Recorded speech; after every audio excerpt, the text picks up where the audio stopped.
most violent, the most diabolical, the most dangerous, a beast slayer. At the end of the match, ladies and gentlemen, your winner, Roman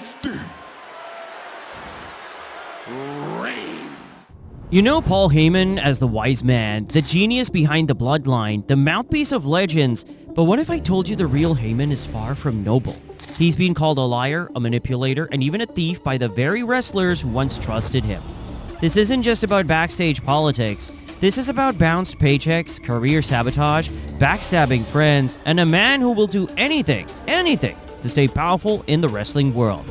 Subscribe if you want the truth WWE doesn't want you to hear.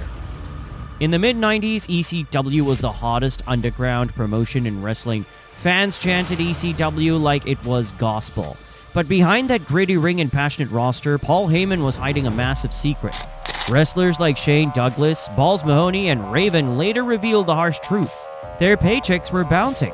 They'd wrestle brutal hardcore matches, bleeding from the brand, only to find their paychecks couldn't even buy gas. But Heyman, he'd show up, give one of his emotional locker room speeches and say, "The money's coming. Just wait. We're gonna make it." What they didn't know was that Heyman was already preparing to leave.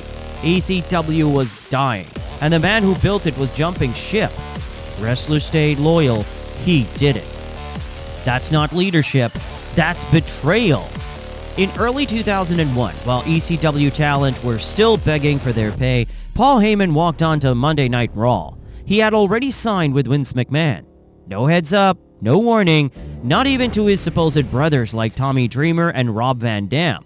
Imagine bleeding for someone in the ring and then seeing him grinning on WWE commentary next to Jim Ross, acting like nothing happened.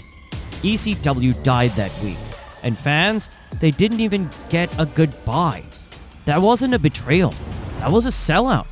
Smash that like button if this sequence shocked you. It gets worse. Back in WWE, Heyman gained influence in creative, but not everyone benefited. Rene Dupree once said Heyman buried him backstage after a minor locker room heat. Ken Anderson, Mr. Kennedy, claimed Heyman labeled him unreliable and ended his push before it even began. And even Rob Van Dam, the face of ECW, believes Heyman didn't fight hard enough for him after his suspension. But the dirtiest move? CM Punk. Punk would say in interviews, he's a great friend until it's inconvenient. Inconvenient or disposable. Heyman is known for building stars, but he's also infamous for protecting his chosen ones, even if it meant burying others. From the early 2000s till today, Heyman has shielded Brock like a bodyguard. He helped Lesnar break the streak, destroy Cena in 16 suplexes, and squash full-timers like Braun Strowman, Samoa Joe, and Kofi Kingston in seconds. Behind the scenes, Heyman's influence allegedly kept Brock's schedule light and immune to criticism. Meanwhile, stars who didn't fit Heyman's vision, they vanished. Wrestling is a business, but with Heyman, it's always personal. If this blew your mind even a little, hit that subscribe button. We've got more untold WWE truths coming every week. Back in ECW, it wasn't just the fans who were hardcore. The locker room was ready to riot when checks stopped coming.